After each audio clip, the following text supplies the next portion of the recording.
Спасибо, Жан-Франсуа, что пришли к нам в гости. Для нас это большая честь. Я очень рад общаться с вами. Мне очень приятно, Аркадий, быть здесь с тобой в Москве на этом интервью. Начнем с недавнего. Вы сейчас ездили на международный конкурс в Нижний Новгород. Расскажите ваши впечатления. Последние несколько дней я был в Нижнем Новгороде на конкурсе фестиваля имени Титова, организованном Александром Самариным. Признаюсь, мне было очень приятно провести время в окружении талантливых музыкантов, членов жюри конкурса, а также в компании местных преподавателей и студентов. Насколько чувствуется разница в уровне, исполнительском уровне между музыкантами там, в Москве и во Франции? Хотя конкурс был и региональным, общий уровень конкурсантов был вполне достойным. После мы с нашими артистами Михаилом Безносовым и Иваном Столбовым говорили о том, что техническая подготовка большинства участников была очень хорошей. Но, безусловно, им еще есть над чем работать. В том числе над управлением дыханием, контролем звучания и музыкальностью. В Москве и во Франции системы музыкального образования схожи. На поступлении в столичные вузы огромный конкурс, что позволяет лишь наиболее трудолюбивым и талантливым студентам достичь высокого уровня исполнительства и стать настоящими профессионалами. Как бы вы охарактеризовали русского человека? Чем русские, в принципе, русские люди отличаются от французов? Мы говорим о школе кларнета или в более широком смысле? Мы говорим в целом о людях.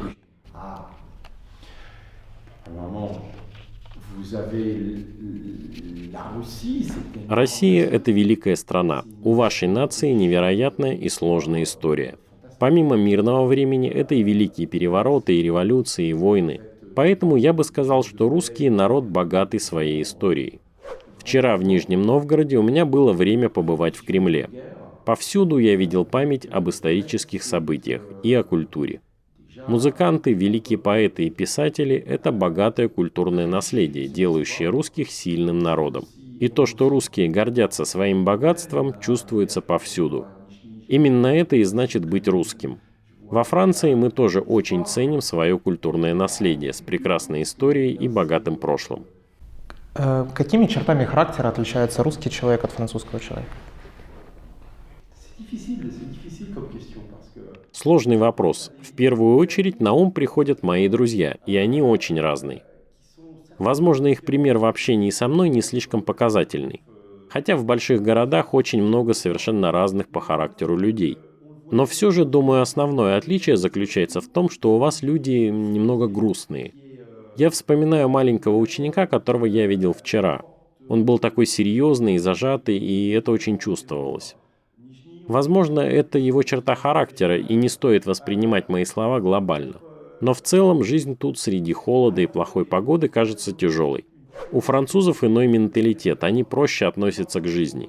Французы, так же как и вы, работают и отдыхают, но при этом любят жизнь и привносят в нее много легкости.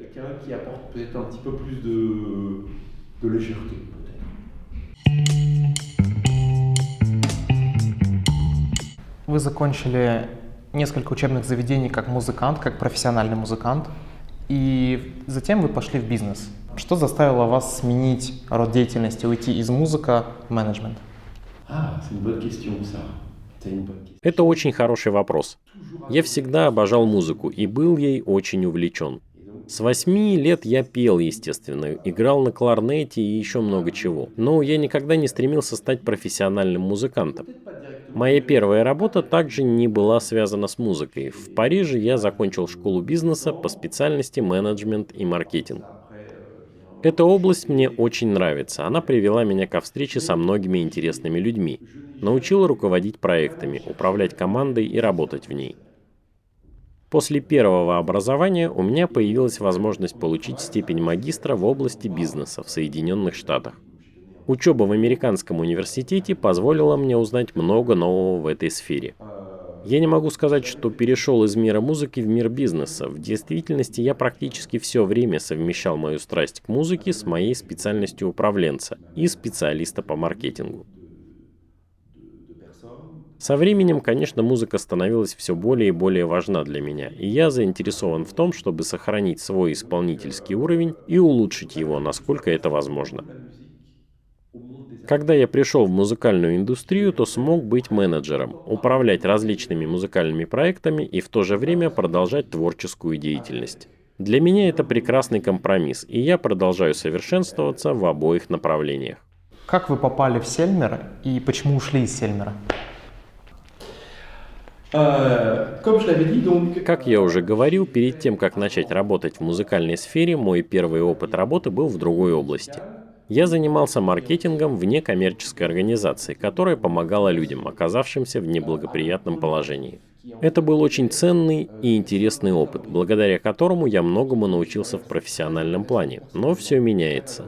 Я продолжал играть на кларнете с разными коллективами и со многими профессиональными музыкантами.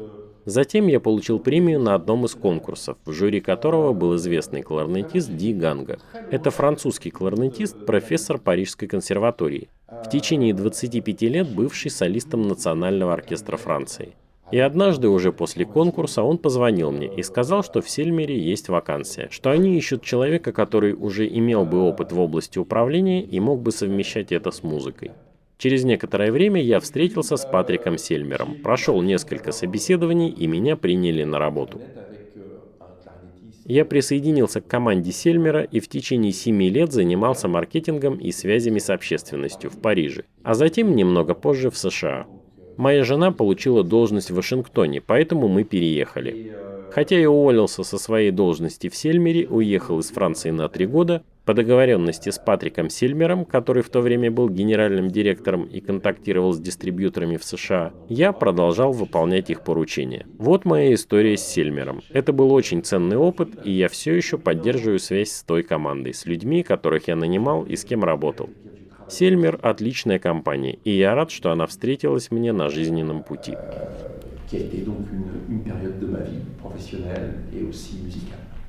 Что Додарио взяло от Сельмера? Какой-то опыт. Итак, продолжаем. Когда контракт в США закончился, мы вернулись в Париж, и я должен был просто-напросто найти работу. Со мной связались знакомые из Додарио, так как они хотели развивать деятельность компании в Европе.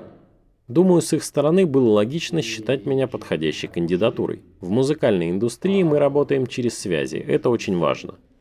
Развитие марки Додарио на международной арене с помощью различных средств и было моей задачей. Я очень ответственно приступил к ее выполнению, и это та должность, на которой я нахожусь сейчас – менеджер по развитию. Для реализации своей новой продукции в Европе компания Додарио в первую очередь нужны были контакты с различными музыкантами, и Сельмер мне помог ими обзавестись. Он также познакомил меня с техническим аспектом этой индустрии, что тоже немаловажно. Мы не можем сделать саксофон или кларнет без хорошей команды мастеров.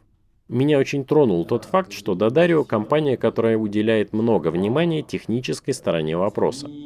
Ради улучшения качества продукта наши технологии постоянно совершенствуются. Также благодаря Сельмеру я получил полную картину работы в компании, торгующей музыкальными инструментами на мировом рынке. Ведь еще несколько лет назад компания Додарио этим не занималась и была более известна как лидер по производству струн.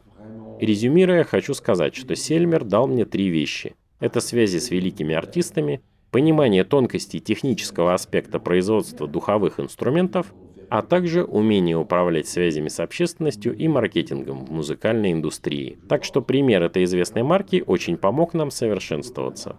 В современном мире очень трудно быть исполнителем-одиночкой. Почти каждому нужна поддержка от каких-либо спонсоров или меценатов.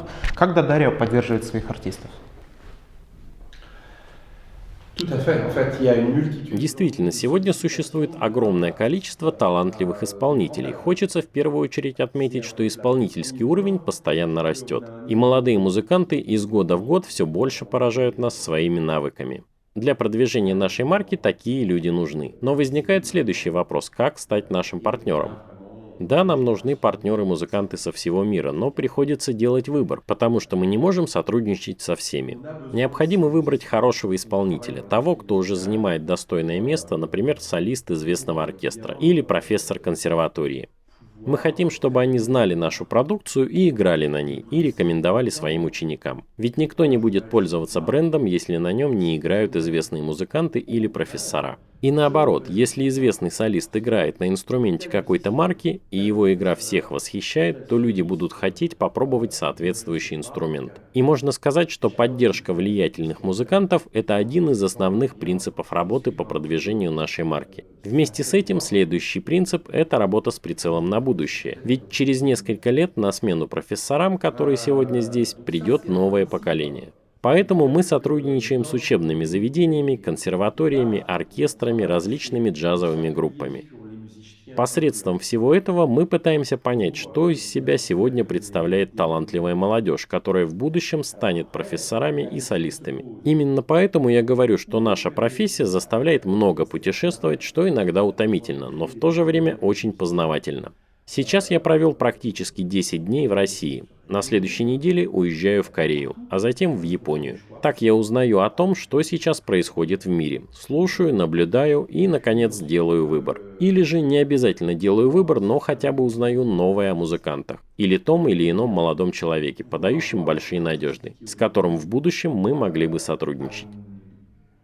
Так компания старается следовать намеченному курсу и работать с людьми, представляющими для нас интерес в указанных направлениях.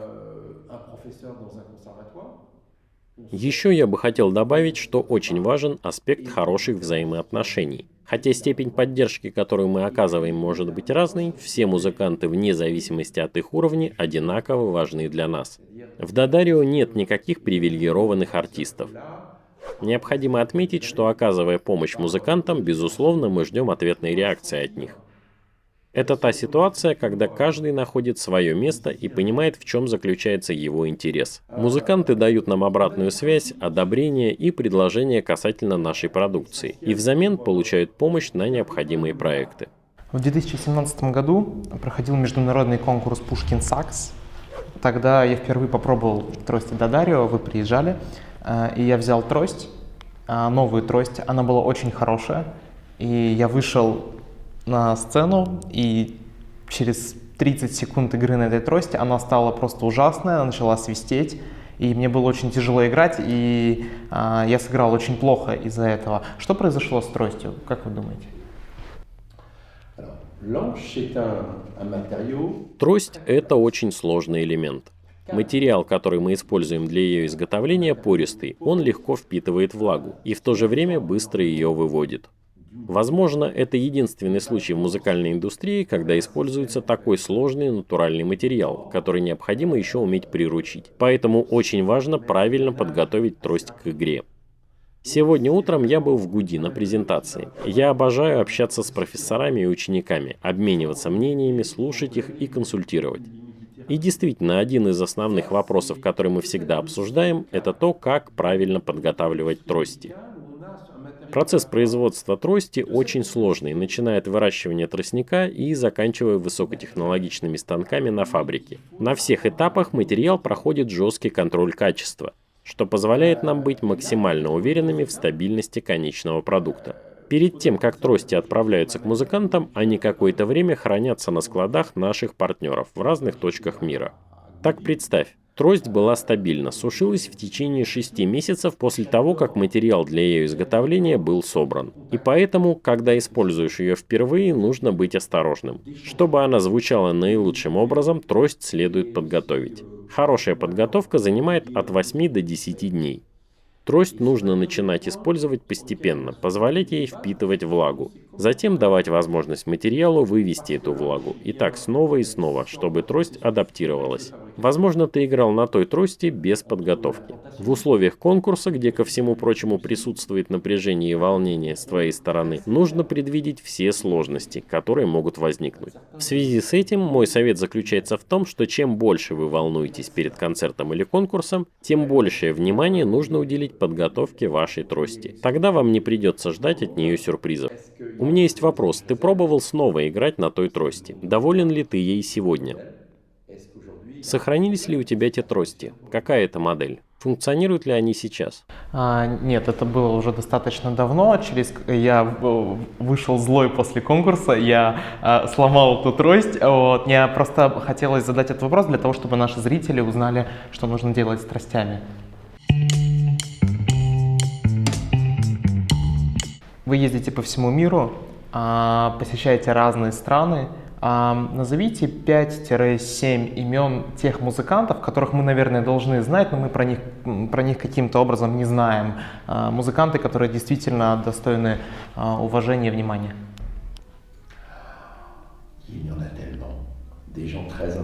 Да, очень много талантливых исполнителей. Для себя я разделяю их на 3 категории. Первая категория – люди, заслуживающие уважения своим опытом, ветераны в музыкальной индустрии.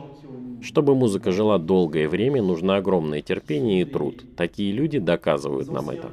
Ведь есть и внезапно вспыхнувшие звезды, но выиграв какой-нибудь конкурс, они исчезают так же быстро, как и появились.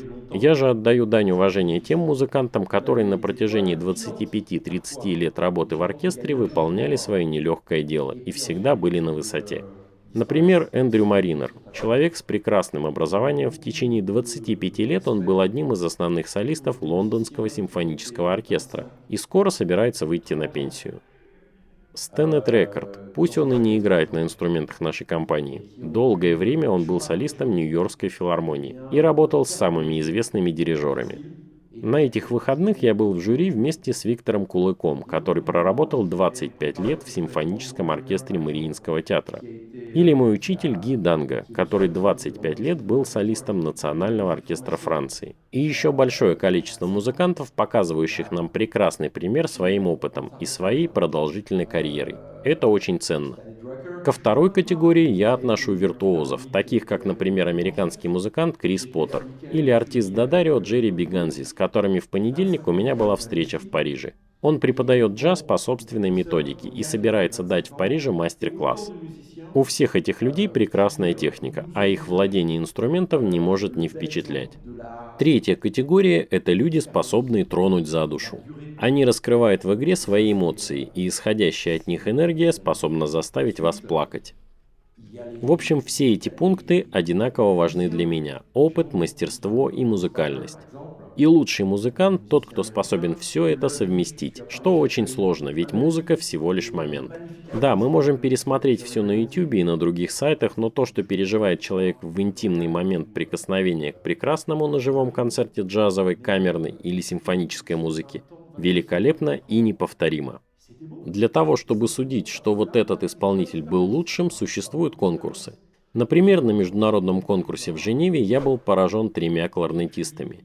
Им было 20, 22 и 23 года. Они играли, кстати, на продукции Дадарио, и у этих ребят нет еще большого опыта. Они прекрасно справились с очень сложной конкурсной программой и показали высокий уровень владения инструментом. Еще бы я хотел добавить, что иногда меня восхищает малознакомая музыка разных народов мира. Я люблю открывать для себя что-то новое. Например, недавно я наткнулся на концерт, написанный автором с юга в исполнении Игоря Федорова. Я до сих пор его переслушиваю. В нем присутствует огромное многообразие ритмов, и это очень увлекательно. Или, например, для меня очень интересно и захватывающе поехать в Азию и послушать музыку, которая несет в себе традиции китайской или японской культуры. C'est aussi très passionnant. Je voudrais nommer un nom. Ça a été un de mes professeurs qui s'appelle Michel Gamblin. Возвращаясь к нашему вопросу, я бы хотел упомянуть еще одно имя. Это один из моих преподавателей, Мишель Гонблан. Немногие его знают, так как сейчас он преподает в провинции. Он был лауреатом Женевского конкурса, долгое время играл в оркестре и стал великим педагогом. Для меня он не только пример прекрасной карьеры, но и человек, который мне очень сильно помог. У всех иногда бывают сложные моменты, когда нам необходимо, чтобы нас направили. Не только в музыке, но и более глобально, по жизни. И я надеюсь, что каждый может назвать человека, не обязательно известного, который сыграл важную роль в вашей жизни. Музыка неотделима от жизни. Музыка, каким бы ни был ее стиль, это и есть жизнь. Иногда музыканты живут хорошо, иногда не очень. Временами жизнь тяжелая штука, а порой наоборот все идет отлично. И именно люди, которые поддерживали и направляли вас, когда вам это было необходимо, или же известные кумиры, на которых вы когда-то ориентировались, сделали вас теми, кем вы являетесь сейчас. et qui vous ont fait ce que vous êtes aujourd'hui. В чем разница кардинально, в чем разница между Вандорен и Додарио? Un point pour Dadario. В Додарио мы провели большую работу по улучшению состава и качества тростей. На протяжении 10 лет усовершенствование дизайна и технологии изготовления были направлены на повышение стабильности производимых тростей. Чтобы быть уверенным в своем продукте, мы стараемся обеспечить надлежащее качество, и я доволен результатом. Сегодня, открывая коробку, я знаю, что в ней 7-8 тростей, на которых я смогу играть долго, после того, как подготовлю их. И это не говоря о звуке и других параметрах. Музыканты больше времени проводят, занимаясь музыкой, нежели подготовкой тростей. Поэтому качество тростей и их стабильность очень важны. И в кругу музыкантов признают, что мы уделили этому аспекту больше внимания, чем другие марки. Par rapport à d'autres marques. Стабильность является главным таким плюсом Додарио. Да. Правда, что Додарио делают какие-то специальные трости лично, исключительно для своих артистов? Non. Нет. Я добавлю, потому что должен объяснить. Те трости, которые получают артисты Додарио, абсолютно ничем не отличаются от всех остальных. Иногда бывает, что мы немножко меняем какие-то характеристики трости по желанию артиста. Но специально для музыкантов, у которых подписан контракт с Додарио, мы ничего не производим. Они регулярно получают самые обычные трости из наших магазинов. Très régulièrement et tout à fait normal.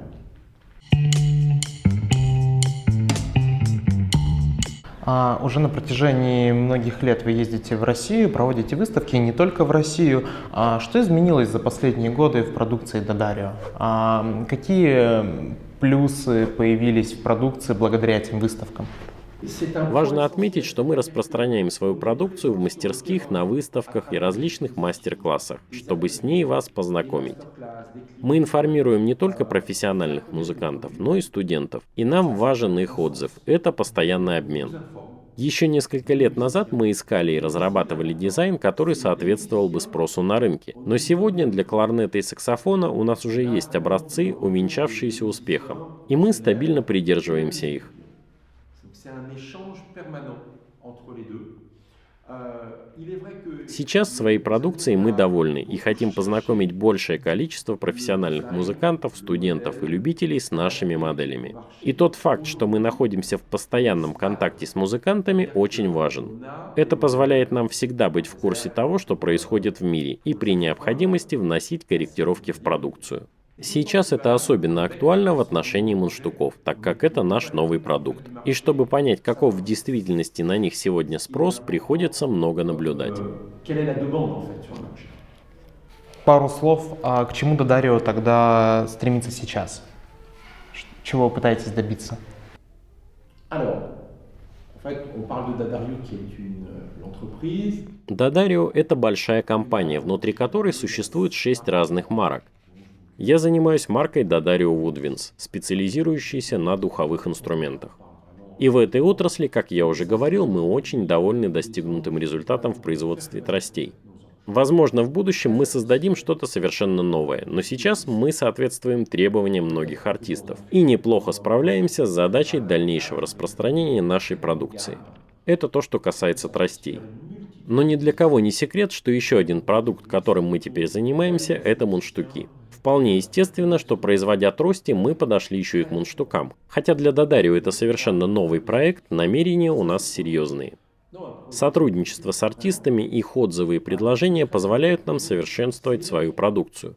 Мундштуки Додарио уже пользуются большим успехом у джазовых музыкантов. В сфере классической музыки у нас много серьезных конкурентов, наших коллег, которые делают очень интересные и популярные вещи. Однако мы продолжим развивать этот проект, так как у нас огромное количество идей. И это очень связано с нашим основным делом – производством тростей. В-третьих, помимо тростей и мундштуков, есть еще большое количество аксессуаров, которые являются дополнительными инструментами саксофониста или кларнетиста. У нас много хороших идей. Например, несколько лет назад мы создали прекрасный кейс, пользующийся большой популярностью. И мы продолжим воплощать свои идеи в жизнь, чтобы в этой области соответствовать требованиям музыкантов и облегчать им жизнь вне зависимости от их исполнительского уровня. Et rendre la vie du musicien, quel que soit son niveau, plus facile. Спасибо. И последние вопросы – это блиц-вопросы. Я задаю вопрос, вы очень коротко, буквально одним-двумя словами отвечаете на них. Да, нет или как-то очень коротко. Если вы выбирать между только музыка или только бизнес, что бы вы выбрали? C'est une question difficile, ça. Это сложный вопрос. Разве я должен выбирать? Нет, я могу заниматься и тем, и другим. Что самое главное в бизнесе? Этика. Работая с музыкантами, с нашими партнерами, я стараюсь выстраивать максимально честную линию поведения. Это очень важно. Мы можем иметь разногласия, злиться друг на друга и быть в натянутых отношениях, но хотелось бы, чтобы в бизнесе не было лжи. Этика имеет очень большое значение. И второе – это команда. Мы ничего не можем сделать в одиночку. Fait rien tout seul. Что самое главное в музыке? Je dirais la sensibilité. C'est-à-dire, Сложно сказать. Музыка – это совокупность всего. Ведь суть не в мундштуке или трости, а в сообщении, что ты передаешь в момент этой эйфории, находясь за пределами мира. c'est pas l'enchaînement. Все, что делают музыканты, направлено на то, чтобы достичь этого момента и тронуть публику. Для меня главное это чувство и то глубокое послание, которое создает музыка. Le message profond en fait de la musique. 3 лучших кларнетиста, не считая Сабину Майер, Мартина Фроста и Алессандро Карбонара. Ouais, quelqu'un Сложный вопрос. Я знаю очень многих и сейчас наживу врагов. В Париже мне нравится Флорео. На мой взгляд, у него прекрасные интерпретации. Заметьте, что он не артист Дадарио. Я стараюсь быть беспристрастным, как видите. Слушая Брамса в исполнении Эндри Маринера на фестивале кларнетистов, у меня практически потекли слезы, потому что это было очень трогательно. Еще на ум приходят мои преподаватели. В целом я не думаю о конкретных музыкантах, а больше обращаю внимание на трактовку того или иного произведения. И говорю о них, потому что, например, именно это исполнение меня тронуло. Я не буду называть кого-то конкретного, потому что существует много музыкантов, которые мне нравятся. parce qu'il y a une multitude de gens que j'aime beaucoup. Какая у вас самая плохая черта характера? Impatient. Нетерпимость. Мгм. Какая самая положительная черта характера? J'ai l'empathie. Сопереживание. Чего боитесь? Чего я боюсь? Иногда я боюсь затишья, когда все слишком спокойно. В том смысле, когда нет никаких дел. Это меня просто настораживает. Я люблю быть занятым. Вообще, несмотря на то, что я очень открытый, мне не нравится особо много говорить о себе. А в какой момент жизни вы были на пике счастья? Quand j'ai rencontré ma femme. Когда я встретил свою прекрасную жену. Когда в последний раз вам было стыдно? Honte. Pour moi, За себя или в целом? Я стараюсь не попадать в такие ситуации, в которых мне было бы стыдно. Конечно, иногда я делаю ошибки, но стыд – это очень сильное чувство. Чаще бывает, я сожалею о сделанном выборе, или о каких-то политических событиях, или о том, с чем нельзя мириться. regrette, c'est honteux. Donc voilà, ça me révolte un peu. Если бы вы могли исполнить одно свое желание, любое, какое бы это было? J'espère que voilà, très facile. Мир, братство. Во Франции у нас есть национальный девиз «Свобода, равенство, братство». Это очень сильные слова. И если бы я смог сделать так, чтобы все были свободны и физически могли свободно выражать свои мысли, это было бы здорово. Ce qu'on appelle un Равенство, потому что я считаю, что нам есть к чему стремиться в этом плане. В вопросы расы, равенства пола. И братство, потому что если бы люди были ближе друг к другу, мы могли бы избежать некоторых конфликтов, войн. Это, конечно, очень глобально, возможно, я мог бы сказать что-то о себе, но я считаю, что эти понятия очень важны. И, возможно, музыка способствует этому. Et la musique, peut-être qu'elle contribue un petit peu à ça. Peut-être. Кем бы вы были, если бы не были музыкантом и менеджером? На самом деле есть множество вещей, которыми я бы хотел заниматься. Я люблю учиться и точно выучил бы испанский, так как бывал в Испании и Южной Америке. И если бы я мог, было бы замечательно продолжать играть на кларнете и изучать историю искусства. Ouais, ça serait très bien. Thank you, Jean-François. Спасибо большое. Спасибо Merci большое. beaucoup. Спасибо большое за интервью.